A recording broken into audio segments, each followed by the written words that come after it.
What's up, guys? Welcome to MFL Total Access. I'm not Terry, but this is Willie. Hey, you're much better looking than Terry, first of all. And second of all, Manu, thank you for doing this. A lot of work put up. This is like super sick. You're going to tell me everything you did because there's a lot of cool stuff going on here. And God knows I'm not great with technology. So thanks for doing this. We're going to get some special guests on the show. And yeah, big shout out to you, Manu. Good stuff. Thank you, Willie, and it's my pleasure. You guys been doing the pod for a while now, and I always appreciate it. So it's just giving back the service you guys did for so much pods. So yeah, a couple quick notes before we start. Make sure you guys have 5 games played for the playoffs, be playoffs eligible, and also all the games are posted on the times for the games are posted on the website. Yeah, it's a good point, Manu. Yeah, so because the standings weren't really updated, right? Because some of the tiebreakers weren't taken into effect and everything. So it looked like actually, for example, in Division 3, villains that we were going to play against you guys double dippers. But since we were tied, the first tiebreak over head-to-head is the forfeits, right? Since Ross lost forfeited, we jumped ahead. So just make sure you check the actual matchups. Don't base yourself on the standings. And yeah, because John did all that today, and it should all be up. And we're going to be starting early, 8:30. Yeah, 8:30 is the first play-in game for the D5. So go to bed earlier if you play in those games. I already told John I can't ref that 9:30 is early enough. I ain't doing 8:30. Hey, you got to be built different. It's a job for Owie, for example. Owie is there early morning. Old guy seems like he's an early riser. Yeah, and so yeah, we'll have Kevin on, Kevin Cousset on in a couple seconds. I'll tell him to join. There he is, Kevin Cousset. Kevin, do you hear us? Yeah, I can hear everything. What's up? What's up, Kevin? How are you? Good, yourself? I'm good. Thank you for joining us, man.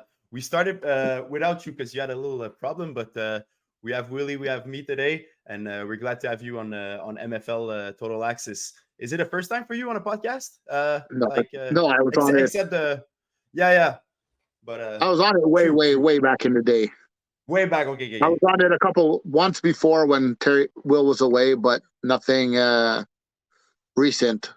I leave that to Will and Terry. You do the articles. Yeah, Kevin. I asked a question to Will, and it was, what team in the D5 would you think is your biggest surprise so far for the season? For the season? Yeah. Well, realistically, I'm very surprised that Blue Badgers went 9-1. Like, in all honesty, like they have a good defense, but like they have a new quarterback, and like going 9-1 and completely dominating, it's beyond unbelievable. But you had a whole bunch of new teams, and it's all the new quarterback play, and they all progressed throughout the year. Yeah, and if you look at the bottom of the standings, you have a team that Phil could have made the playoff or could have a better record? Oh, man, I caught the end where Will was talking about Los Politos. Yeah. On the way that they started the year going 2-0, there was talk that, oh my God, did they finally figure it out? You know, but like they're a surprise. Who else would I really think is a surprise? Tropic Thunder. Yeah, that's horrible. Right. Like last year, after the winter season last year, there was talk that they're going Div 4 in the spring. They said, oh no, Terry convinced them to stay in Div 5. They played in Div 5. They didn't win at all. They're back in Div 5 and they won 4 games. Hey, 4 games, it's not that bad, but in a division with that many teams, it's tough to make the playoffs. Yeah, of course. But when you have all those expectations, like last season, that's the thing, right? If you were a new team and had no expectations, then fine. But when it was talked that you were going to go Div 4, going 4-6 in a Div 5, it's kind of tough. Yeah, no, I agree. Moving on from that, let's go with the picks for the play-in games. Let's start with you, Willie. For the first game, we have Slot Machine versus Big Booties. I like it. Bright and early, 8:30 a.m. Well, the question is, will Rob White be awake by this time? I think he'll be awake, and I think he'll be quarterbacking this team. Unfortunately, I'm gonna go slot machine here. I'm not sure if you call that an upset. You look at the standings. Yeah, I guess slot machine kind of just squeeze in. But yeah, give me slot machine over big booties by 6. Perfect. And how about you, Kevin? I'm going the opposite. I think that with everything that's going on, being game one, Rob's going to go out there. He's going to rely heavily with Max, and Max is going to have a field day, or slot machines are going to double cover Max, and Kayla is going to go off. So realistically, I see Big Booties walking away with that one, probably by 10 points or more. What about you, Big Manu? I'll go with the reverse score of last week, week 10. They played at Le Bear at 3:30. I'll go Big Booties with the win this time. Alrighty. I'm Lone Wolf. I'll take the Lone Wolf. I like it. You know how it is. So yeah, next matchup. Let's start with you, Kevin. We got Low Expectations versus Lay last call. calls. Yeah. Yes. Okay, wow. Who do you got? I'm going lay last calls all the way, like hands down. Like Guillaume and Seb are probably the best receiver quarterback combo in the division, and even if you try and stop Seb, you're not going to be able to. The man had 960 some yards, and Yeah, it was pretty ridiculous, the numbers he was putting up, like Madden-like numbers, and so was Guillaume too. I think Kev said it a lot there. I think, lay last calls win this game. I'm going to go by 2 possessions. Hey, I'll go with lay last calls too for this game. Next one, we're moving on. Mimosa Crew versus Grizzlies at 8:30 a.m. too. For me, Willie. this is my like I said, it's going to be my game of the week. I think it's going to come down to how both offenses fare. I think that it's going to be a score for score type of game, and we want to look at which offense comes up the most clutch. This is coin toss here. I'm going to give me a Grizzlies victory by 1 in overtime. I'm going to go 33-32 Grizzlies, OT by 1. Whew, okay. Yeah, I like an OT game here. I like that. How about you, Kevin? Okay, well, last time these two teams played a few weeks ago, Mimosa, Curran told me that right down the end, they had to win, and then he threw a pick 6 or something, and Grizzlies won. But that was in an afternoon game. This is a morning game. Grizzlies are winning by more than 5 points. Curran does not play well in the morning. The team openly admits that they don't show up at 9 o'clock, 9:30 games. What's going to happen now at 8:30? Yeah, it's a good point, but it's true that Mimosa, it's later it's like for brunch, so like 11 a.m. to 12. You don't get it too early. Can't start that too early with the OJ and champagne. But they could just go there, get the dub and go back and take a nap. Like you could just stay up. That's it. That's it. You go, and then after that, go for brunch, take a nap. That's it. But for me, my pick, I'm gonna go with the Grizzlies also, just because they're much stronger. So to round up the playing games for D5, we got our boy Kevin playing against the Jungle Squad. Ours is in the play-in game though. Oh, it's not playing. Okay. No, ours is the second round. Okay. Yeah. Okay. Perfect. Is you're at 10. Okay, nice. So you get to sleep in kind of, but you'll probably already be there for. No, you got to step the field. Never mind. Yeah, exactly. You got to be there like 6 in the morning. Gosh. No. Okay. Look, Kevin's going to be there early. It's going to be 6 in the morning. He's going to be tired. He would have already put up a bunch of the fields, but he's still going to find a way to get the dub here. I'm going to go with Kevin. I'm going to go with Phoenix in this one. Got a good feeling about it. I'm going to go 27-20 Phoenix over Jungle Squad. Let's go. I like that. For me, also I'll go with You really want me to pick my own game, Will? I don't even know. We don't even know who's playing quarterback for them yet. What? They're all banged up. They had another player. Yeah, and they had another player go down last week. Oh, I thought you were thinking of taking the week off. What? I thought you meant you were thinking of taking the week off. No. So It's going to be tough. Jerome is not going to play against you guys. What do you mean? Jerome, hey, you say that they're banged up. Is their QB banged up? Oh yeah. Their quarterback is hurt. Michael, their best player, is hurt. Another guy got hurt the other day, last weekend when we played. Like, they're completely banged up. Matt Chuba was supposed to replace them at quarterback. He got banged up. Now they're down to Gold. I don't know if Gold's going to be there for the playoffs or not. You never know, right? I hope for them they find someone that can give them a shot against you guys. Because well, for both teams, it's way much fun when playoffs is a tight game or exciting game. Yeah, of course. Like, perfect. So I got a little quick segment before we wrap up the 5 here in this MFL Total Access playoff special. I have right here. You can see the leaders for the season. So for Div 5, we could go. Let's say, who would be your quarterback of the year for Div 5? Kevin, start.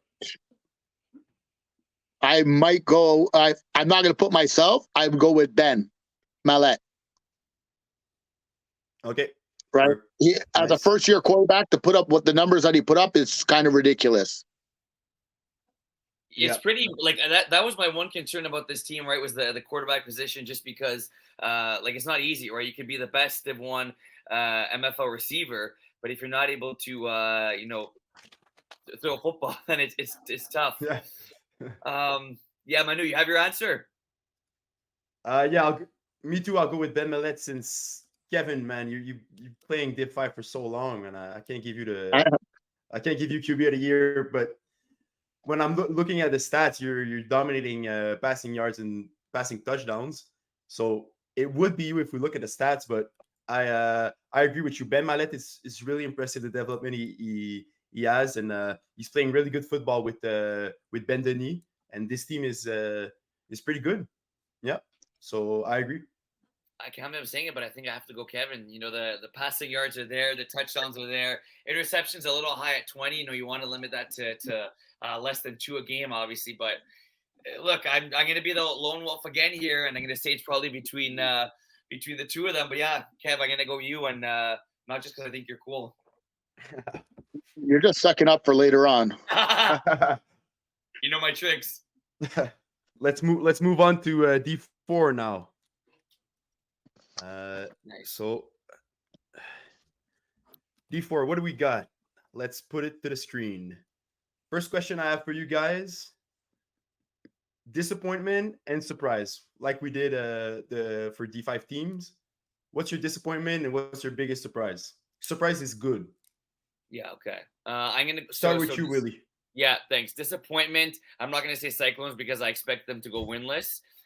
So disappointment for me. I'm gonna go Royal with Cheese. This was a good team. You had Money Manziel quarterbacking these guys.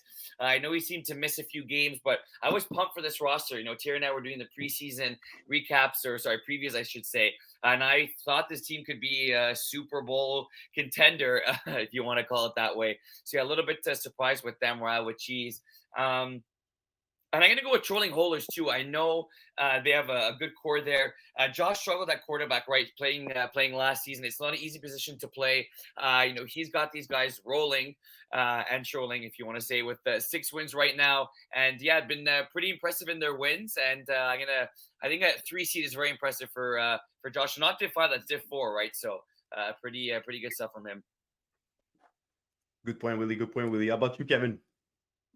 Well, the team that, after seeing them play week 1, I was like, they're going to be dominant, and they really weren't, is Top Shooters.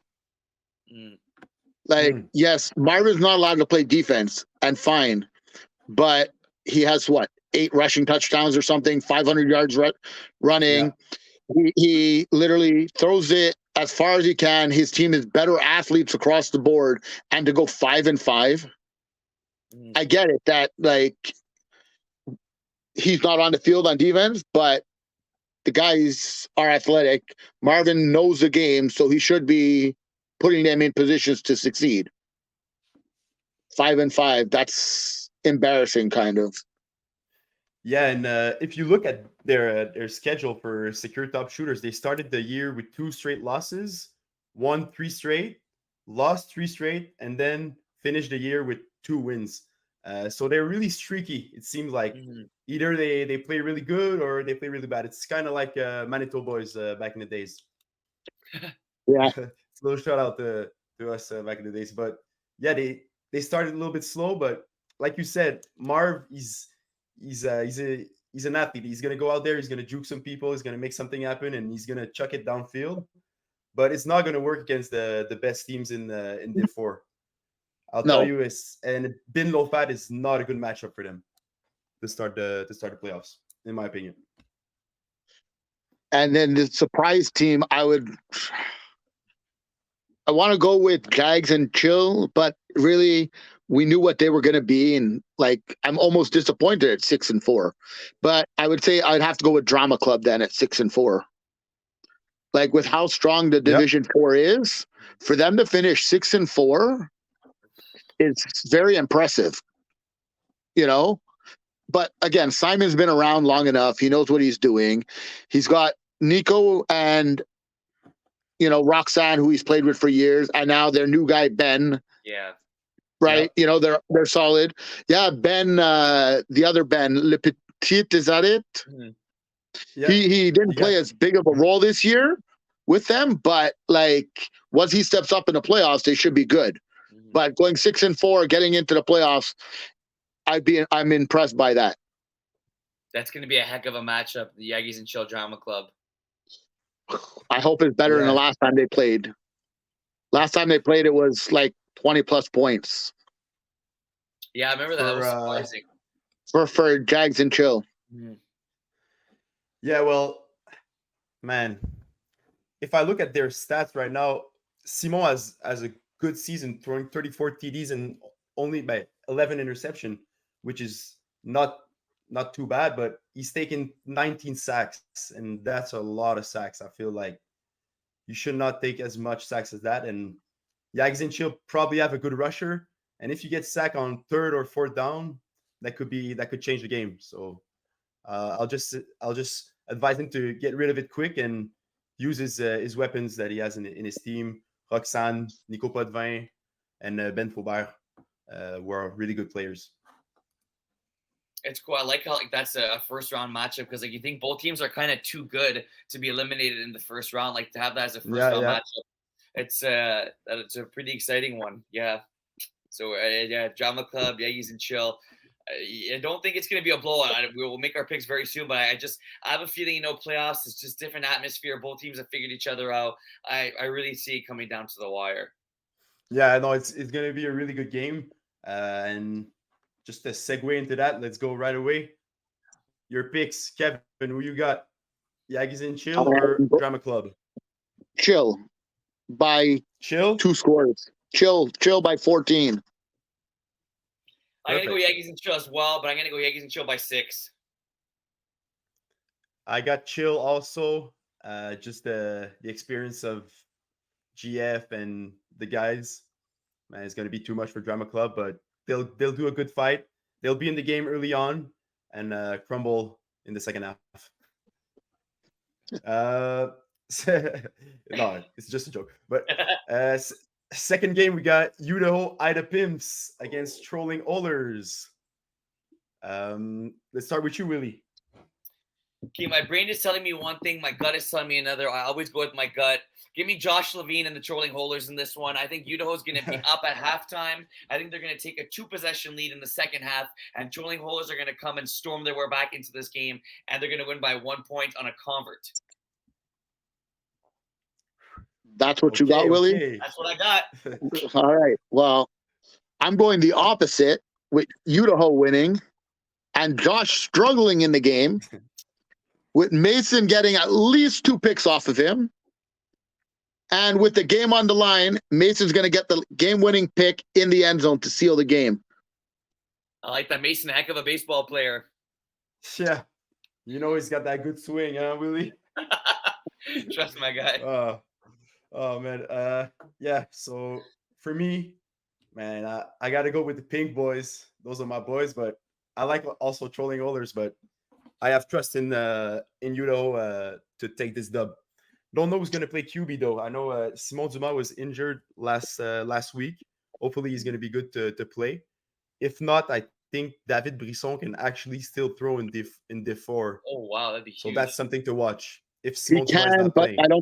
I don't think Simon could play then. I think it's a cap issue. No, exactly. So if you got Brisson throwing, Simon cannot play the game. I think because he's he's irated on defense. So that's a good point, Kevin. So that's going to be something to watch at 11:30 on Saturday morning. Next game, Iron Wolves versus Ion Audibles. Kevin, start. Go with your pick. Well, I'm going with high on audibles because they have too many weapons. Yeah. You got Avery, you got Matt Gaton, you got Matt Dupuis, you got who else do they have? They have one Xavier as a rusher. Yeah. Like there's too many people to account for, right? And Chris is great, but Chris is one guy. Who else is going to make an impact for Iron Wolves? I get it. Connor's good.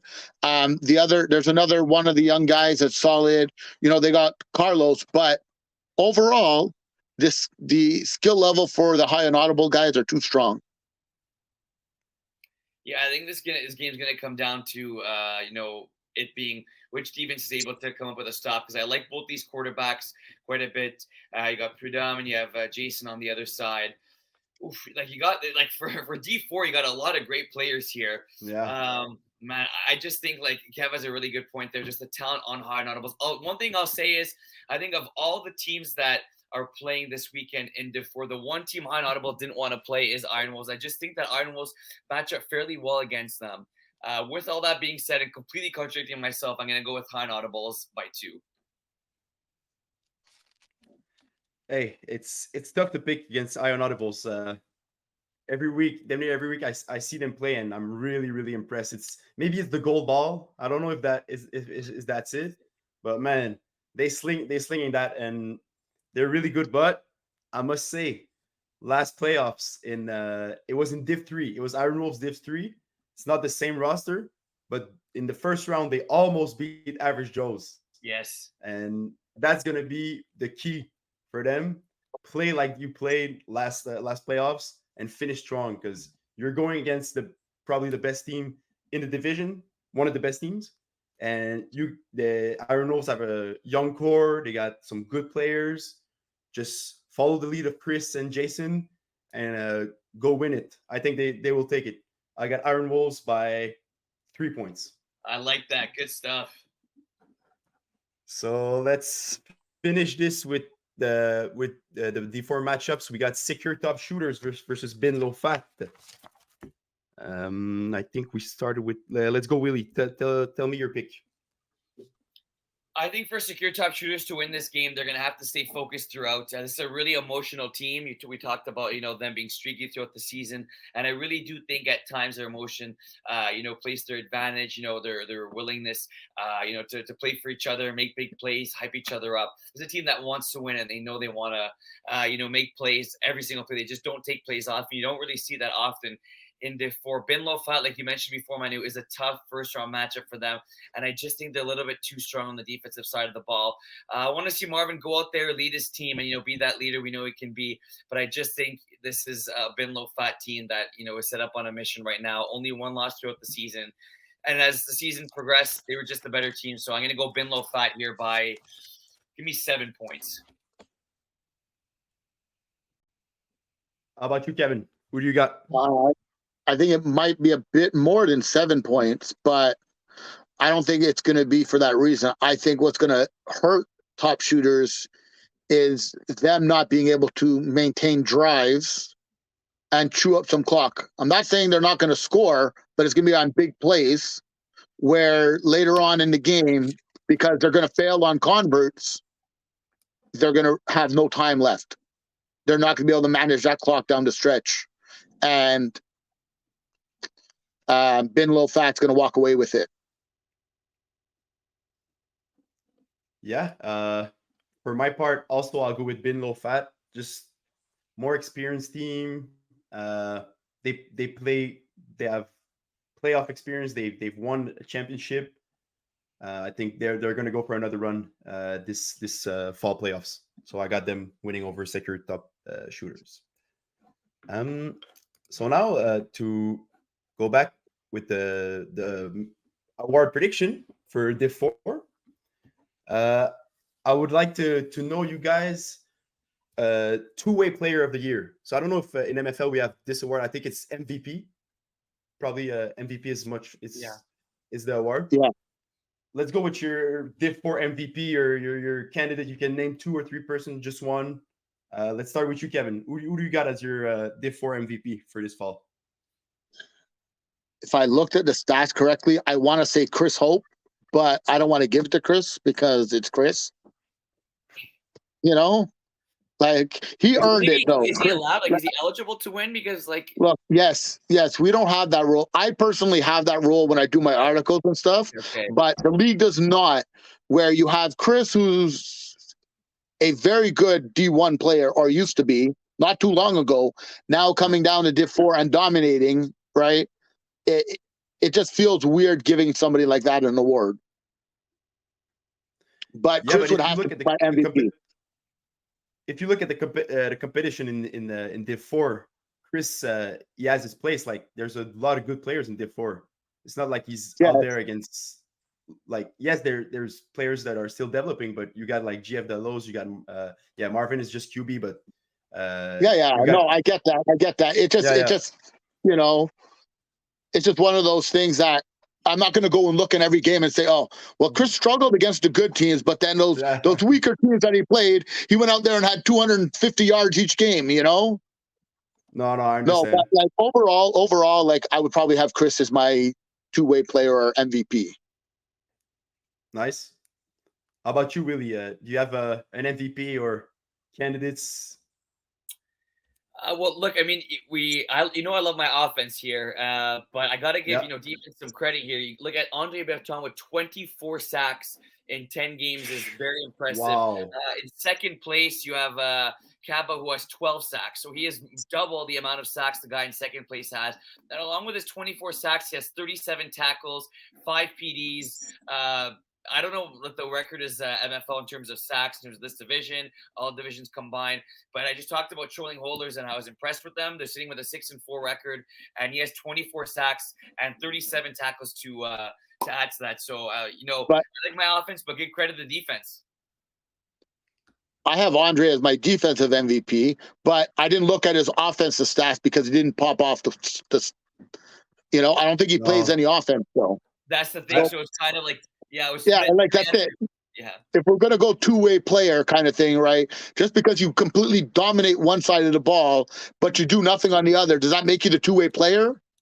Like, look, Chris has led the league in yards. He's up there in touchdowns. He's tied for the lead in interceptions. It's not necessarily two ways. It'd be more for MVP for Andre. Yeah. Like by far, Andre is probably the most important piece to that Trollers defense, who has the best defense in the league, by the way. There you go. Man, 24 sacks is really, really impressive. I did not notice that, but congrats to him. He's got that Ferrari trophy on lock, that's for sure. Probably even defensive player, because a good rusher, man, that can change your team. Look, I've seen it. Will pointed it out, right? He had 24 and the next player had 12, right? It's crazy. He's doubled them, right? But then you look at the interceptions and there's 3 or 4 guys that all have like 9, right? Yeah. And then there's like 3 or 4 guys that have 8 and 7, right? So there's no big disparity between them, right? But a guy who has 24 sacks, how many sacks did he have? And then how many bad balls did he force the quarterback to throw? Touche. That led to picks, That's true. That's an unwritten stat, but it's a big stat also. That could be nice, but man, it's so tough to track. I really like your take, Willie. For me, man, it's tough. I'm looking at the stats right now, and Chris Hope really stands out. 641 yards, 11 TDs, 4 1-point convert, 2-point convert. Man, he's dominating, but yeah, I'd give it to him for a two-way player. 9 interception also. Yeah. I think receptions. I don't know if receptions are there, but he probably has the most receptions too. I think that's for sure. If I look, yeah, 58. the next, I think he has 58 or something. Chris Hope got 84 receptions. Oh God, 84 receptions. That's not even, the next. Yeah, but 84 receptions and 640 yards. It's 7 yards. He moving them chains. He's moving those chains, baby. Yeah, I know. It just seems weird though. Yeah, no, it's I agree. But yeah. My question is, why does Marvin look so angry in his photo? Because he was told that was when he was told he could only play quarterback. Good call, Ken. I like Marvin Steinberg, QB only. Only I like it's it. so funny. Who has the last name QB only? Yeah. All right. So now I'd say we're pretty much done with D4. Kevin, do you want to stick with us for D3? No, I'm good. I have nothing to do with Div 3 since my team got eliminated, and Willie gets to talk about his team now. Well, I gotta give a shout out to Kev. He did throw 10 touchdowns last week. That was bananas. I remember coming to the field and little Kusei was like, we lost. And I saw the stats and I was like, impressive. So good way to end the season there for Phoenix. Yeah. All right. Thank you, guys. Yeah. Thank you a lot, Kevin. Thanks. See you Saturday. Good luck to you guys as well. See ya. Thank Bye. you. So, Willie, moving on. Let's go to Division 3. Let's get it. Man, I'll show the standings right here. We have Division 3 on the top and Division 2 in the bottom. So Div 3, man, they last week we had 2 games that were really, really important for the playoff standings as far as people getting in or out the playoffs. It was the Villains against Pocket Rocket matchup. You were a part of it. I was also on the side. I was looking at the first game and I caught a bit of the second game that also finished at Lebert, which is something pretty unusual. Yeah. But yeah, Willie, talk to me about the 2 games. What are the moment that stick out to you, and what happened in those 2 games? Honestly, like we talk about, villains and like the fact that it's pretty cool because these guys all know each other. And like, the one thing that Kevin had wrote in his articles, and Mike could agree, is like maybe we're a little unorganized. We kind of do things non-conventional, and the way Jeremy calls this plays kind of like backyard football. But in this game, like these games, I should say, everything worked to perfection, and they were like, we were just organized. Jeremy knew what to call, when to call it. I think that's a really underrated aspect. And we're playing quarterback the last few seasons. One of the hardest things for me is just calling plays. And he just seemed to know exactly what the defense was going to run. And he knew what would be open. He knew when to tuck and run. He knew when to use his legs to buy time and, find somebody deep. And like, honestly, I can say it was probably the 2 best games that we've played all season with Villains. And it couldn't have come at a better time. And Pocket Rockets are a good team, right? You look at Pio, he's thrown in Div 2, a Div 2 quarterback there playing in Div 3. He's got a lot of ballers on that squad too. So it was, I just think our game plan was good. Jeremy came to play, and we were able to get both wins, and it was came at a great time. Yeah, for Villains, the season started with Terry at quarterback. Am I right, yes. Willie? So yeah, exactly. Terry started, and he may be back come champion if we make it to the finals. But that's a question I had. Like, if Terry comes back and you guys make the finals, which would have meant that you guys went on a 3, maybe, I don't know how long of a win streak, but you win 2 games to get in, 1 game to get to the finals. Do you stick with Jeremy or do you go with Terry? That's something I've discussed with the guys on the field, and we're trying to figure it out. So it's in your opinion, do you stay with the QB that brought you there, or do you go back with the OG QB and you got Jeremy, who's a really great player as a receiver also? That's the thing. It's so tough looking. You like if I'm putting that head coaching set on, and it's like really weird. And I'll kind of give you like a non-committal answer here, but I think you go and you let the guys talk it out. I really do. And I think it's kind of like one of those things where Terry's a selfless guy, and if he feels Jeremy gives us the better chance, he'll be the first one to say, boys, let me sit this one out, and he'll be there to watch the finals. And if Jeremy wants to go and play receiver, and having the ball in his hands while catching the ball, making them even that more elusive. I could see him doing that as well. So I think it's just going to come down to the two of them wanting to talk it over, and I think that both the guys want to do what's best for the team. So I think it really comes down to the two of them and talking it over and making that decision. Yeah, it's hey, if the guys know what's best for the team, they're gonna do what's best for the team, and I commend that. So uh, really, I'm really impressed. In my perspective, the villains made the playoffs because it didn't start as well as we thought. If I look at you guys' record right now, just give me a second, I'll pull it up. Yeah, I finished 5-5. 5-5. So yeah, it's Mhm. 500 season. We look at you started with a win against Red Cats, which is really impressive. Red Cats is a good team. Lost to Mhm. Mustard Tigers, lost to Red Cat, win against Phoenix, lost to Raw Sauce, win against Double Dippers in a game where Jeremy really outplayed us, and you had a pick six also that really changed this the game. We were only able to score 18 points on you guys, which is really I feel it's impressive because our offense is really good. We got ballers Mhm. all across, and to hold us to only 18 points is really impressive. Then after lost to Rosas, then lost to Phoenix, and then you had the two games against Pocket Rockets, which you guys won. So yeah, I'm really impressed that you guys bounced back and coming out there and having to win two games in a row. It's not easy, and you guys did that. So congrats to everyone on the team. Yeah, I appreciate that. Thanks, Brett. Definitely, wasn't easy, especially who we're playing, right? It's not like we're playing Yeah, a team that was the bottom of the standings there. Black Rockets were sitting at 5-3. And yeah, like you mentioned, that switch to LeBert was crazy. It was like Terry mentions, like the 49ers Ravens Super Bowl when the lights went out yeah, and then yeah, it regrouped there. The lights came back on. It was so cool. We were driving back and then listening to pipe up music and like, guys, okay, stay focused, 0-0, because we were up at that point. But it was yeah, yeah. just a change. You have to stay really focused, right? Yeah, it was a good end of the season for us, and give us a good matchup against Red Cats, right? Because we were 1-1 against them. So we'll see what happens in that one. And two really good semifinals. Double Dippers, Raw Sauce. This should be a good one as well that you're playing in. Yeah, let's go right into it, man. Let's go in our picks for this game. Well, for me, we can only pick maybe one of the two games since we're Yeah, both a part of these, but we can still talk about our game. Let's sure. start with the first matchup. We got Rossas against Double Dippers. It's a really nice matchup. I feel like it's going to be a really good game. Rossas, they always bring it when we play against them. It's kind of a little rivalry every time. It's a little bit Yeah. heated. It's a little bit chirpy, but it's all love at the end. But these guys, they're really good.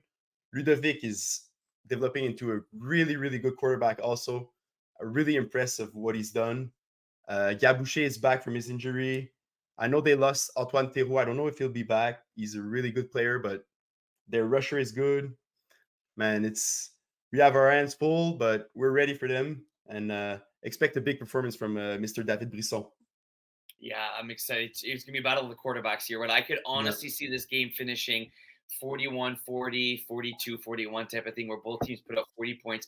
Did you guys go 1-1 against each other this year? Uh, I no, I think we won both games. Let me check real quick. Wow. Okay, okay. So Um, we won both games. Yeah, wow. Okay. Well, it's tough to beat a team once, it's tough to beat a team twice, and beating a team a third time is even tougher. And I think I'm gonna go with Raw Sauce getting that one victory over you guys. Beating hey a team man. like that three times is difficult. I've been a fan of Raw Sauce for a while now, and you talk about up and down teams. They've been one of the up and down teams. I don't Yeah, know, man. I just think that this may be Ludwig's year, and the fact that they got Gab Boucher back, who's coming back from injury, and he looks like a man on a mission. So, oh man, something big against you guys. Like I always say, use it as motivation there. It's become a cheesy line, but I'm gonna go 41-40. Honestly, I'm going with that score. woo. Ross pulls out the victory in a high scoring game. That's my pick. Oh man, that's a high scoring game, and I wish we Yeah. don't give as much point as this, man. I pride myself in having the best defense. Double dippers, man. We came up with so many turnovers. I gotta give a shout out to my guys, Mhm. Mason, Maxime Veron, also who's a new Yes. player to the league. Man, this guy's a baller. Just watch out for him in Defensive the stud. coming Underbuddy. seasons. Yeah, he's stand up guy. He's just goes out there, he plays. Yeah, he has fun. Always there to learn. And yeah, for me, this matchup, man, it's gonna be fun. I can't wait. Can't Yeah, pick it. yeah, no, Double no, dippers by. that's good of you. That's good of you not to pick it. It's cool. I love how like a lot of these games are well, all the games in the same division are at the same time, right? So it's kind of cool. Like you get your D2 slot, you get your D1 slot, you get your D3 slot. So it'll be maybe at halftime we'll give each other a high five, see how our games are going, and then focus up again. That's it, my man. So let's segue into the game that will go in the at the same times. You villains against Red Cats. Let's see. Yeah, so man, Red Cats. We played them in the last week. Last week, man, they're a good team. They got some explosive players, man. It's gonna be a fun matchup to see against your defense against their offense and vice versa. Um, you, if I'm you guys, if I'm the villains, I really look to watch Victor Okoro. That guy, man, he's a stud. He can take the like a 5 yard hook to the house. He can take a he can do it all. He's really good, and he's really starting to make his mark in this league. He doesn't play that much higher division. I think he should because he can. But yeah, I'll look at Victor. Also, Avery, who has a really good running ability. And you got Jeremy versus Avery. The QB matchup was really interesting. And I really can't wait to see it. So it's gonna be fun for sure. Yeah, Victor is you talk about it is like a freak athlete. Like for me, the most athletic player in the MFL.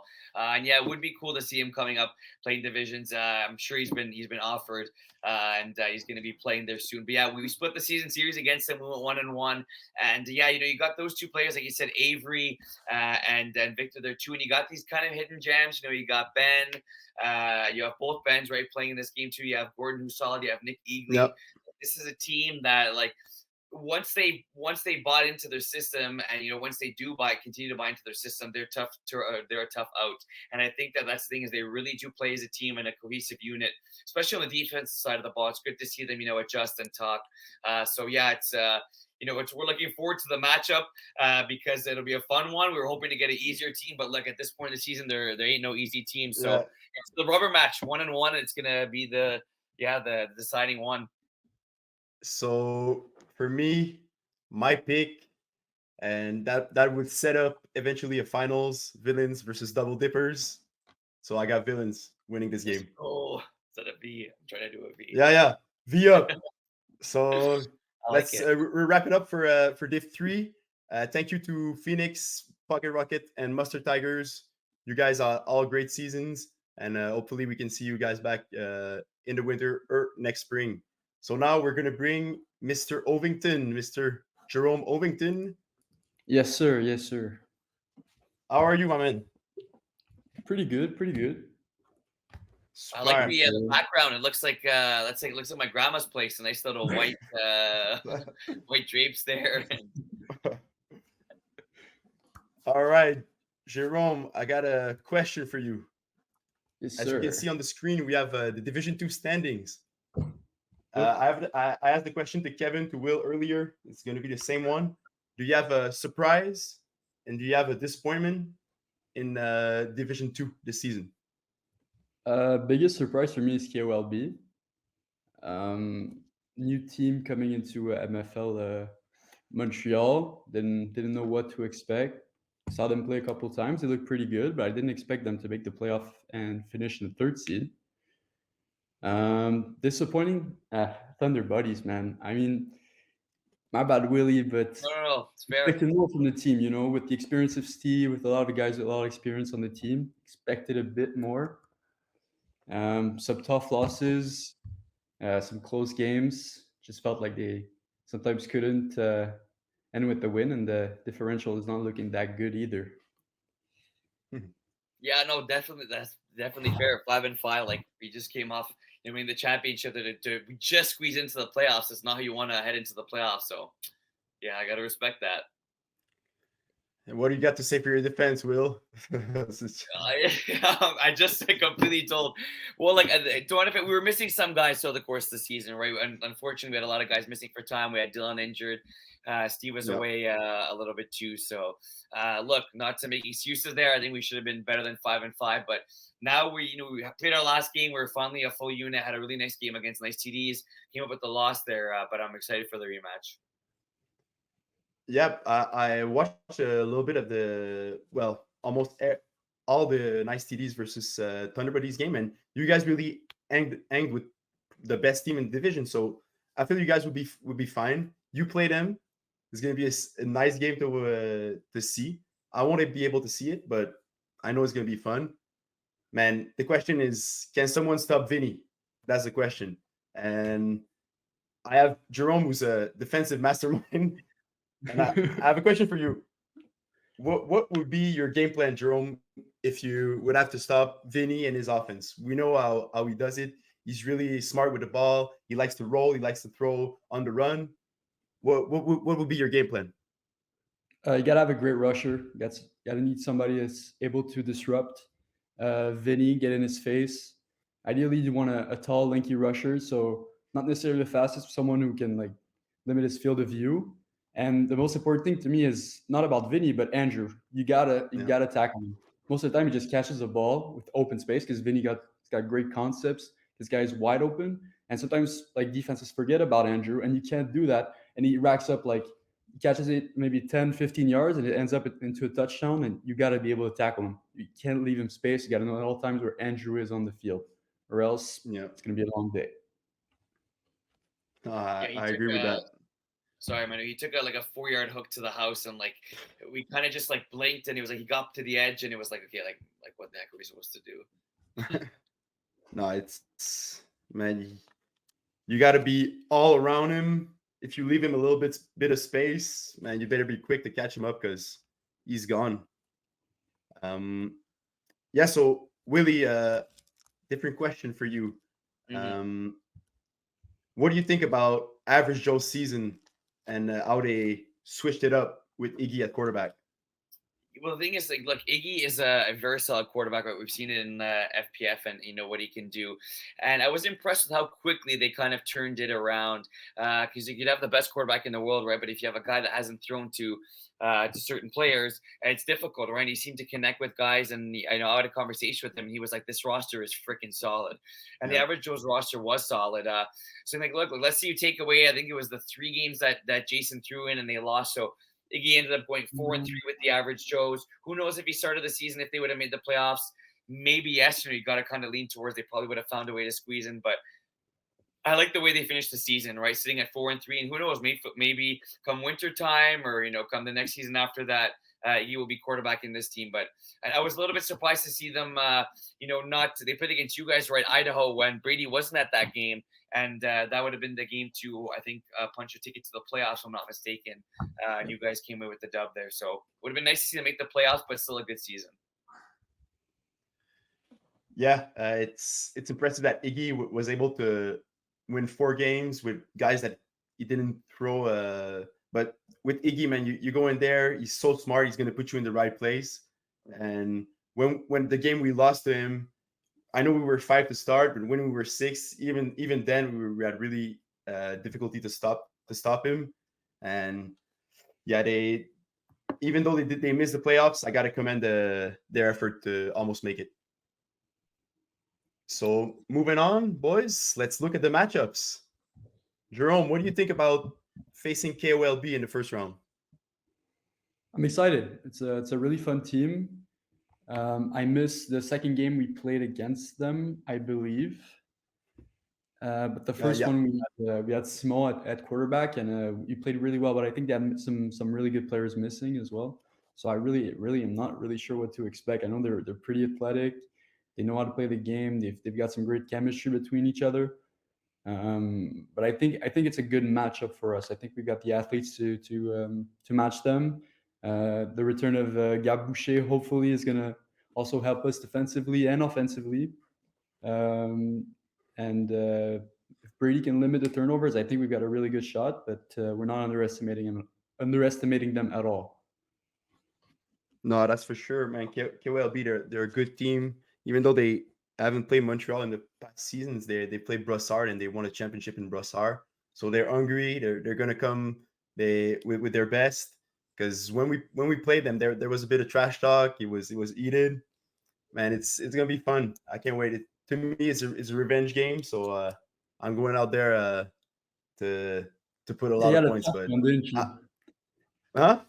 You had a tough one, didn't you? Huh? Oh yeah, I had a tough one. Me and Brady were not on the same page that game, and it showed because normally me and Brady we connect well, but that game we couldn't figure it out. Props to them, they played really well, and they beat us, which put us in a difficult position and made us like confirm our playoff spot at the last game of the season, which was not ideal. We have injuries, we have things like that, but normally Idaho, our expectation was to finish first, not lose too much games. It's a bit disappointing, but playoffs, new season, we'll be back stronger. And the next matchup, Willie, your game against Nice TDs, rematch of last week. It's going to be a great game. What do you think about it? I know we're like super excited to try and get our revenge there because they beat us twice during the regular season, and like look, this is like you said from start to finish, beginning of the season to the end, they were the best team in Division Two. I don't think there was any doubting that. Vinny, when he was there, they won all their games. I believe he went to 8-0 when he played 2 games. They lost, so he wasn't there. And we know it's going to be a shootout, right? It's Vinny against Steve. It's high-powered offense against high-powered offense, and one pick, one bad throw, one sack. One dumb penalty on offense could very well be the difference in this game. It could come down to conference as well. But I know that we're definitely really excited to have the rematch. Would have been nice, like I said, to play a bit of an easier team than first round. But look, we squeezed into the playoffs, and unfortunately, that's what we get. But I know we're really excited, and we're gonna talk it over with the boys, trying to find some plays to stop that defense and mix them up to kind of create different looks for Vinny and those boys there. Because when we played them, Sean Haney wasn't there this past weekend. Haney has a really good connection with Vinny as well. So you add Haney to that mix, that becomes a different team, and he's able to kind of provide a different dynamic at the wide receiver position than Andrew does. So it'll be interesting. I'm excited, and I know it's probably a little bit of talking. We got Dylan, they got Andrew, so I'm excited. I think there'll be some fireworks in this one. Jerome, who do you got in this game? I'm going to pick the upset. I think Thunder Buddies showed some great things defensively. Still, they picked him off. You picked him off twice, right? Yeah, we got 2 picks. And Steve threw 4 picks. Good. That's not going to happen again. I think Thunder Buddies are going to win this one. I think they're going to make great adjustments on Andrew. They're going to try to match his speed, or at least like always have somebody looking over at him. And I think you guys are gonna get this dub. Hey man, it's a tough one, but I gotta disagree with you, Jerome. Nice TDs, they're really, really good. And I don't know what Thunder Buddies can do to stop them. I don't know what can we do to stop them. But I'll keep it a secret. I won't tell you, Willie. But yeah, I'll go with nice TDs just because Vinny is on fire. Andrew we know what he can do, and all the other guys are really solid on that team. It's gonna be really tough. I'll go with them, but maybe win by 1 score. Yeah, I think no matter what happens in the game, I do think it'll be a close one. It's for sure. Yeah, it's not gonna be a blowout. That's for sure. It's gonna be an exciting game, and it's gonna go down at 4 p.m. So yeah. Later in the day, D2 is lucky to not have to wake up at 8 a.m. Thank God. Lucky for you, Willie, huh? Oh yeah, for real. Thank God. My God, the earliest I got my game is at 2:30. I got my D3 game at 2:30. That's chill. You're chilling, man. Yeah, good. So since me and Jerome can't really pick the KOLB versus Idaho, Willie, what's your thoughts? Who do you got? I guess I'm going to be a lone wolf here, and I guess I have no choice. Yeah. The only one to pick. Look, it's tough, and I know that last time you guys played these guys, it was tough, and I remember I missed that week. I think I had work, and I was checking the play-by-play, and I was like, well, like Brady doesn't seem to struggle as much as he did in that game. I expect a close game. I expect it to be really come down to converts. It's tough for me to see. KLB has been great and they have been a pleasant surprise. But at the end of the day, I'm going with the experience in Montreal. I'm going with you guys to win this game. I'm going to go 34-33. You guys win. I just think that late in the game it's going to be close, and you look at like who you trust more. You got two great quarterbacks here. Brady's right now, he's playing in D1, and he's got his receivers that he loves throwing to, and like you guys mentioned, Gabouche is going to be back. It's going to be close. It's going to be close. It's going to be a heck of a game. I think it comes down to the very, very last play of the game. I could see it going to overtime as well. But I just look at which offense and which team do I trust more in the clutch in this game. And it's tough for me not to pick you guys. I know you guys had your ups and downs this year, similar to what we did with Thunder Buddies. But I think come playoff time, all that gets thrown out the window. So I'm going to go with you guys by one in this one in a really close game. Man, yeah, it's going to be a really good game. Looking forward to it. Moving on to close D2. As we look at the stats over here, is it fair to say that Andrew is locking up the Triple Crown this season in Div 2? Has to. Straight up. It's not even Man, close. it's Every stat like clearly above. yeah, No question. it's crazy. It's pretty. I think he's already done it in Division 1, right? So I wonder, and I think he's the only player ever, if this happens, that he'll do it in 2 different divisions. Supposedly Marvin has done it. In just Div 1. Marvin will tell you he's done it in all 5 divisions. Oh wow. Hey, man. All love. Well, yeah, it's gonna be tough not to give the Triple Crown to Andrew. He's dominated every stat line. Interception, receiving touchdown, receiving yards. Man, yeah, it's maybe the rusher of the year would be the only award that wouldn't be to him, and that would be to Khalil with 15 sacks this season. Well, Khalil is really becoming a good rusher. He subbed for us in our Division 1 game. Played really well against Centurion QB, who's not easy to rush. You got to give him a shout out. Khalil, man, he's coming up. his length is unmatched. Like That's down a lot of balls. Yeah.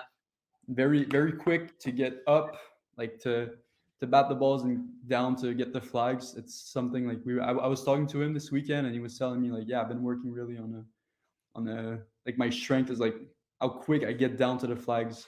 Like they think because he has his hands up, the QBs think they can run, but no, because he's so lengthy. It's really his biggest strength. Yeah, man. When he comes and rush you, he takes a lane. Like you cannot throw it's like a little bit with Isaiah Allard. You cannot throw the hook to the snapper right in the middle. You gotta space it to the side. You gotta step, yeah. Yeah, but yeah, Khalil, Ferrari trophy. It's probably yours. Good job, man. Congrats, man. So, boys, let's move on to wrap up this podcast. Thank you very much to you to be here today. Thank you, Jerome, to join us. Let's go with Division 1. Oh, no. Wait. Woo. Who's QB of the year? Oh, QB of the year? That's true, eh? Man, that's tough. I give it to Vinny. Yeah, I would too. Yeah. But Jonathan Plum, really not like really close still. But like the offense was just too good and he did it in 7 games. Gotta be Vinny. That's the thing. Technically, we're not supposed to look at games played, but it's just too dominant for the games he played in to ignore that fact. Yes. Yeah. Yeah. If we look at Jonathan, he has a lot of passing yards. He can get the ball downfield. He's also able to like move in the pocket. He's really elusive quarterback. But yeah, it's tough to argue with Vinny with the 8-2 record and the first place in the division. So yeah, boys, let's go to Division 1. There was a bit of a shakeup in Division 1 for the playoff seeding. Lockdown, Iron Wolves, and Jagerbomb were fighting for the last 2 spots. And it came down to Lockdown winning both games against Centurion and Iron Wolves, and Jagerbomb losing to A-Team, which put Iron Wolves and Lockdown in the playoffs. What are your thoughts, Willie, on how this Division One shaped up? Well, honestly, you guys clutched up, man, because you guys were sitting at 3-5, and you had two matchups there. One of them against Centurions, and Centurions haven't been great this year, but they're a team that could be any team come any week. It depends which Centurions team is going to show up. And I watched a bit of that game, and it was back and forth until you guys pulled out late. But against us, man, I was so impressed with the way Blay played in the game. He was just throwing darts all over. I remember there was one play where Sapitsky beat me over top, and it was a dart, and Jerome whispered to me too slow. And it was like I felt that was there, and I was like, oh crap, this ball's over my head, and it was absolute dart there, and Alex made a nice catch, and Blay just played a really good game, and I was calling defense, and I was like, guys, what do you see? What do you want to call? And I think we just didn't really know what to call. I think we made some adjustments in the second half that slowed down the offense a little bit, but Blay and you guys were able to score on every drive, which was huge, and really impressed that the final week of the season goes to you guys. Going 2-0 is not easy, and yeah, you guys not only get in the playoffs, but you get the 3 seed, which is impressive. Yeah, man. I got to give a shout out to Jerome. He came and he subbed for us in the second game against you guys, and that's really big. I know in MFL you can sub for a team in the same division, and Jerome came out and he helped us at 2 huge picks in the game, and man, he's a game changer for sure. So I really appreciate it, Jerome. But Welcome. Jay, your thoughts about Outlaw season? I know you didn't play all the games, but for the games you were there with Brady, Smuda, and Ariel, and all the squad, what do you think about this team? And do you think you guys have the championship pedigree? Do you think you guys can win it all this year? Well, for sure. I think we've got the best offense. Like, we've got weapons all over the board. Even with Zvetna injured right now, game decision for week 1. We're hoping he's going to be there. But I think, Brady's really taken it to another level. I know he's thrown quite a lot of picks, but the amount of touchdowns is ridiculous. I think he's close to matching Steve. He beat Steve's records for 2-point conversions, which is huge. I think a lot of I think it was maybe 6 players over 300 yards or something. He distributes the ball really well, and I think we've shown that our offense is probably the best in the division, and our defense is not bad either at all. So I think yes, we're really hoping for a championship at this point. And Willie, what do you think about this Outlaws team with Brady throwing instead of Steve? Usually it's Steve at the quarterback position. What do you think about this Outlaws team? You talk about quarterbacks that play the game completely differently, right? You have Steve that like yards per completion is about like 7-8, and Brady is like 16 to 17 yards per completion. Then like Brady's that gunslinger, right? That Brett Favre that's going to throw it. He'll throw it to his guy in double coverage if he thinks he's going to make the catch, and most of the time his guy does make the catch. You have Steve that methodically marches down the field, but he was also still one of the best deep ball throwers in the game as well as Steve. But look, if you it really like. It's kind of cool because Steve, if he comes in, he maybe throws a few less touchdowns, but he throws a ton less interceptions. And Brady's there throwing 56 touchdowns in 9 games. And I think that that's what I like about Brady is, he's going to trust his guy in any situation. He doesn't care about throwing the picks. And it's still what I feel like he feeds off it, right? Like first play of the game, he's usually going deep. He knows the defense knows it, but that's just the way he plays, right? And he's it's this good stubbornness about him that allows him to be successful. And it's a completely different Outlaws offense just because of who's throwing, and still the same result of them finishing in first place. So pretty impressive. Yeah, really impressive stuff by Outlaws and Brady. Brady also, we talk a lot about him on the offensive side of the ball as a QB, but man, he's a crazy defender too. So if he throws a pick, the next play after, he could get it right back. He's that type of guy. He's got the flair for the ball. He's a really great defender, and that Outlaws defense also is no joke, man. They have some really, really good players. It's tough to score on them, man. It's tough in the red zone. They got so much height, so much size. Smuda taking up the middle, man. It's gonna be a big game against Iron Wolves, and it's gonna be a good matchup. Well, both of these matchups are really nice, but before we go to the playoffs matchup, I got to give a shout out to Jagerbomb. Even though they didn't make the playoffs, first time in Division One, they made the jump. Simon missed a couple games. They had someone else throw in his place. I know GF also missed a couple games. Went 4-6. I mean, Division One is really, really hard. What do you guys think about their season? Go ahead, Willie. I think I expected a little more, and I know it's tough considering they came from Div 2, but they were the champs in Div 2, right? And they had that really good finals there. That obviously that you guys know about, and they were very impressive at the end of the season.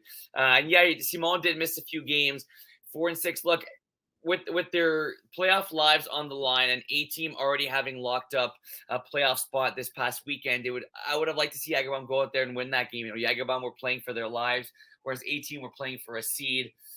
I still like it. I like they had the guts to go in Division 1, and I like that they had close to a 500 record.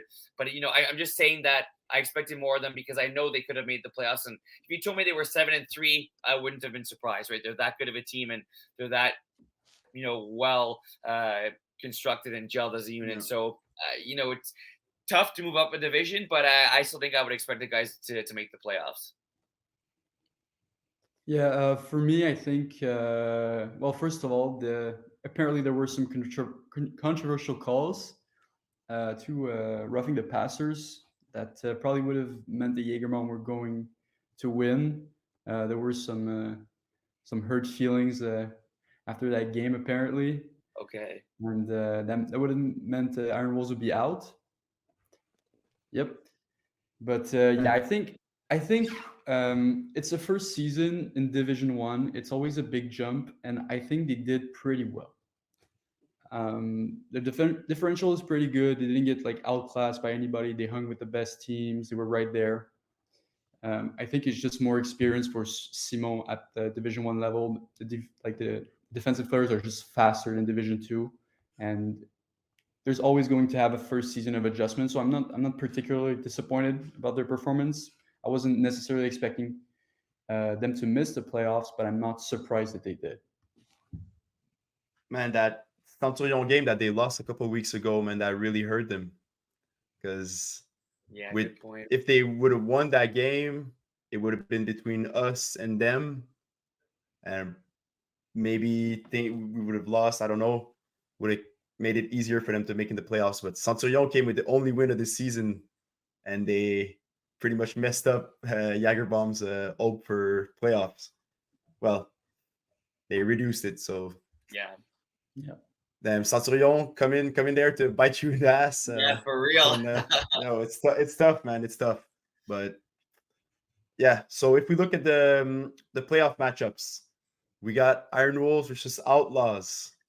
That's man, that's a good game. I'll give my thoughts since I'm not playing in this game. Well, man, what is DeMario gonna do? How is DeMario gonna play? Will he try to extend the play and make something happen and catch the Outlaws defense off guard, or will he try to just go with plays that he calls and concepts? I feel he should go with just more like a backyard football. I feel like that's where he's the best. Just running in the pocket, finding someone, extending the plays. Against Outlaws is going to be really, really hard because their defense is solid. They communicate well. If Svetna is there, I hope he can play. That also had some amazing size. Well, yeah, it's gonna be it's gonna be on DeMario. Will he show up? Will he dance around? Will he juke Tyler, or will he have trouble and throw some picks? It's gonna be fun to see. I'll go with Outlaws winning. Sorry, Willie. No, fair enough. Fair enough. I got Brady and the gang winning, and I think it's gonna come down to a game sealing pick by Marvin Steinberg. Ooh. Okay. That's my bold prediction. No, but it's nothing against you guys. Iron Wolves, you guys are a great team, but Outlaws, they got the firepower, and man, I don't know. Could go either way. So I'll let you guys. Let's see, Jerome. What do you think about the lockdown versus A-team matchup? I think there are going to be two big matchups. First of all, it's going to be Tyler versus Demario. Will Tyler be able to match Demario's speed and shiftiness? I know Tyler's really good at extending with his arms and getting flags. If he can get 2 or 3 sacks, he might get into Demario's head. And the second matchup is going to be Iggy versus Brady on defense for Outlaws. Oh, Iggy does a lot of deep hooks that Demario loves to throw.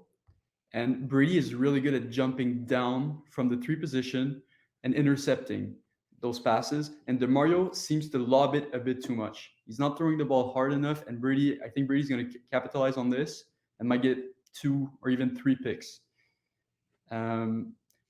Defensively, I don't know.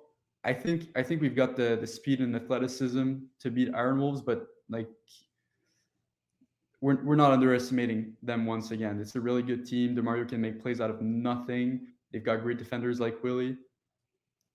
I think it'll be a good game. It'll be close, maybe 1 or 2 possessions max. And yeah, I'm really excited to play it. Yeah, I think like that's a lot of good points there, and I think that you look at like certain positions there, and Jerome talked about like rushers. I think rusher too, like not to see your answer. Look at the Tyler Demario matchup is going to be a good one. I know like they've really battled it out, and Tyler's won a few of those matchups. Demario's won a few of those as well, and even Isaiah Lard for us, Isaiah against Brady. I know that quarterbacks, are usually bothered by some type of rusher, but Brady doesn't seem to be bothered by anyone. I think Isaiah was the one that gave him the toughest time. So I think that, being able to kind of be out there, not necessarily going to get the sack, but just putting his hands up and, trying to bat a ball down and pick it off, right? That could be the one play that changes the game. So I think, there's a lot of important players. You talk about quarterbacks, but I think rushers in this game specifically, and it's not something you think about in Division 1 with guys scoring and teams scoring on most of their drives, but I really do think one play by the rusher in this game can change the game drastically. Yeah, that's a good point, boys. The in both cases, either it's Outlaws on offense or Iron Wolves on offense, the rusher matchup is huge, man. Because Brady doesn't get phased by rusher much, but when you got Isaiah Lard, is probably one of the best rushers in flag, like Quebec flag, as we know. Mm-hmm. I saw Isaiah bat a ball of Brady and almost picked it off, but Brady like pushed it down. So it's a great reflex that he did that. But man, I think just the firepower of Outlaws is just too much. You got Ariel, you got Marvin, you got Jerome, you got Smuda, Kyle. Man, that's a crazy lineup. So boys, let's look at the last matchup. Lockdown versus A-team. What do you think about it? Yeah, I'll say one thing. If there's one team and one team that A-team and one team that Dave didn't want to play, it was Lockdown, man. In the 2 games he's played against you guys, he's thrown 9, I believe it was 9 interceptions. It was like I wrote it in my little write-up there when we didn't have the podcast with Terry. And like I remember the first game of the season, it was week 1, and I was playing, I forget what I was playing at the time. I believe we were playing Outlaws in one of our back-to-backs, and you really controlled that game against A-team, if I'm not mistaken. The A-team ended up making a play or two here late in the game, and they ended up coming away victorious. But Ashton's not on the team right anymore because of his injury. It looks like he's going to be a game-time decision, and he was really one of Dave's main weapons, right, during the course of the early season. So, look, it is a 2-3 matchup, and you talk about firepower and sexy players and big names. That all favors A-team, but you talk about a team that is not afraid to go in there, play in the big moment, talk a little bit of trash talk in between, and answer a little bit back. This is not a good matchup for A-team. I'm gonna leave it at that. How about you, Jerome? What do you think about the matchup?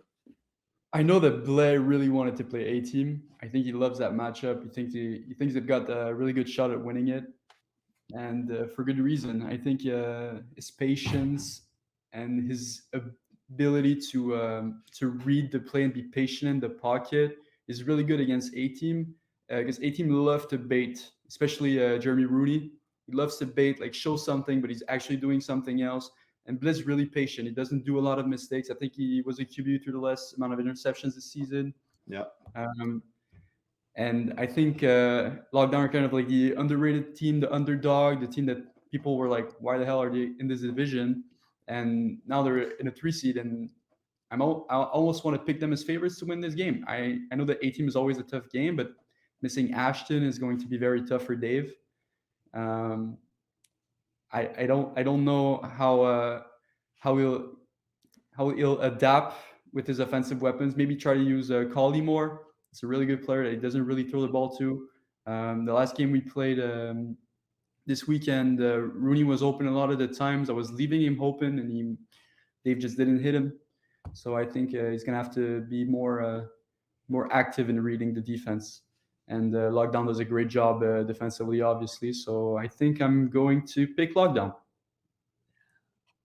Man, that's a shocker right there, because I don't think many of the media members will pick us. Yeah, that's the thing, man. It's like there's just something in sports about teams matching up well against other teams, and this is like an unfortunate situation for A-team here. I'm expecting a really fun game. It's kind of I wish I wasn't playing at the same time on a lot of these games. Yeah.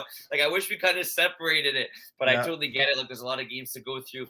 Look, I'm a firm believer that good teams figure it out come playoff time, and I think that Dave is going to have a plan, and he may throw interception, he may throw 2, he may even throw 3, but we've seen in this season him throwing 5 against you guys and still finding a way to win. Yeah. So I'm going to go with A-team picking the W here. I'm going to go 40-32 A-team here, and I think that they kind of get back in track. And they had a good game this past weekend against Jagerbomb, and then they played Outlaws the week before. They looked pretty good, so I'm gonna go with A-team here and think they figure it out. But I'm really excited for this game. Like I think it's going to be a back and forth one, potentially an overtime one, and I'm excited to hear you guys from the opposite field. I think there's going to be a lot of yelling, screaming, and good emotion going on. Hey man, you know how we do it. I'm a really emotional player, and I always bring my heart on the field. And these guys, they bring the best out of me. A-team, every time I play against them, and I bring up my A game. Not to do a little pun, but yeah, it's gonna be really fun, man. A-team, they're like the villains of the league, and they come here. They got that swag, and to beat them, to kick them out of the playoffs would be really sweet, and I'm looking forward to it. It's gonna be fun. So, boys, to wrap up this podcast, let's look just quickly at the Division 1 leaders right here. Can we give receiver of the year to Mr. Saplitsky? Nope. Finish. Nope. Why, I'm giving it Jerome? to you, Manu. I'm giving it to you, To Manu. me? Yes, sir. Oh wow. Yep. Why is that, Jerome? I think you were the main guy, like when it came down to like clutch situations. I think Bled trusts you more. It was more you, like they came up with the clutch grabs. That was like the big plays when it really mattered, like the 4th downs. I know Alex is really good. He gets a lot of yards. He's really fast, a deep threat. But the reason I didn't give it to him was because I was going to give defensive player to him. Which is why I was like, okay, it's better give Alex defensive player, Manu the receiver of the year award. And My yeah, man, I appreciate you. How about you, Willie? What do you think about receiver of the year for D1? That's a good take there by Jerome. I always like to give a different answer there. It's crazy. Who would have thought that? You talk about a few weeks back, you got the 1A, 1B, potentially 2 lockdown receivers as receiver of the year with, all these guys have been playing in Division 1 for so long. So to pick I think that Manu, you're definitely worthy of it. To pick a different one, just to play a devil advocate here. I'm going to go with one of my boys that I recruited, first time playing Division 1, Avery. We know that, that he's been playing in MFL for a while. Finally took his talents to Division 1, and I believe he played 9 of the 10 games. He was just our most consistent guy, whether it was me throwing, because I threw for 2 games, DeMario throwing.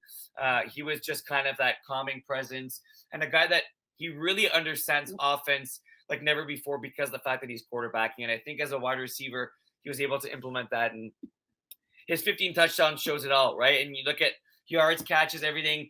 That's all important. But for me, at the end of the day, it's the touchdown, the guy that's able to cross the line and get your team 6 points. So I'm gonna go with Avery there to play devil's advocate. I really like that pick, Willie. Avery, he had a really, really good season. I think for most of the weeks he was number one receiver, and we just edged him out at the end. I think he missed the last game also, which helped Alex and me edge him out in yards. But it's still 15 receiving touchdowns. That's really good. And like you said, he's playing QB, so receiver for him maybe became more easier for him. And man, every time I play against him, I find him he's always in the right spot. He makes the clutch grabs.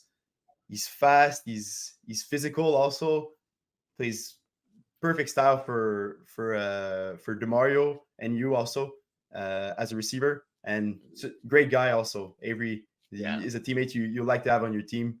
So yeah, I like that take, Willie. Thanks, my man. So boys, that wraps up Division 1 and wraps up the podcast, this MFL playoff podcast. So I want to thank. We're gonna go with the other awards. Come on, we gotta do it. All right, let's 2 minutes. Let's do it. Who's your MVP? Who's your MVP? MVP? Man.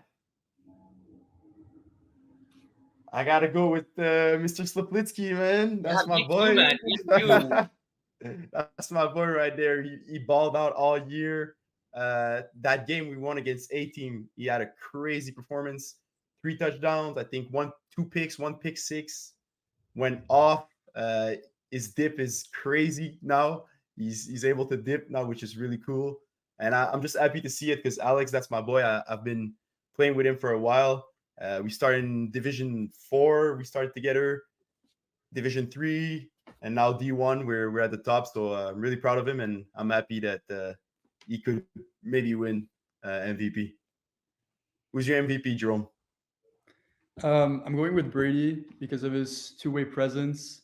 I think he was one of the best QBs and one of the best defenders, and it's rare to see that. So obviously, when you get a two-way player that good who also plays QB, that's extremely valuable. So I'm going to give him MVP. Nice, I like that.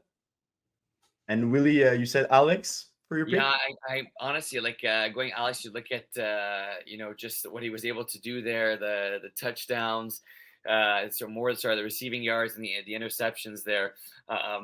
And honestly, look, like doesn't necessarily showing in the stats and everything. I'm just thinking about like the last few games and willing your team. If I'm taking somebody else, I may go see like try to. Obviously, there's you, Manu there, but I want to extend it a little bit there. Simon Blayman, he just really impressed me in his last game, and he just seems to have real command of his offense. And I think it says something when you have 2 receivers putting up numbers like you two. You guys are obviously 2 of the best players in all the MFL. But when you're able to spread the ball around, you have one football, right? You're able to give you the ball and give Sliplitsky the ball. It's pretty impressive. So Blake could be the dark horse MVP. No, I like that pick. It's true that having 2 receivers and with that many yards, but even DeMario, you got Avery and Iggy who have a lot of yards. Brady spreads the ball a lot too. But yeah, Simon would be also nice. That's 2 of my teammates, so I'm a bit biased. But if we look at we choose defensive, the rusher, man, you got Tyler, who's always dominating the rusher spot, but also the rusher from Centurion. Let me just find his name because Hewitt Lucas.